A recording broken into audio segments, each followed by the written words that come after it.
Hi everyone, this is my water flosser. I tried several options and I stopped on this one. Why? Because first, it's very compact. It doesn't take much room in my bathroom. It's easy to carry with me when I go on vacation. At the same time, it has a big enough tank for water or cleaning solution if you like. It has several nozzles.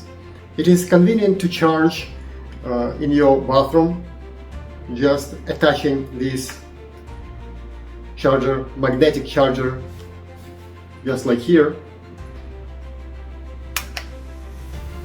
Like no USB-C or any other type of ports.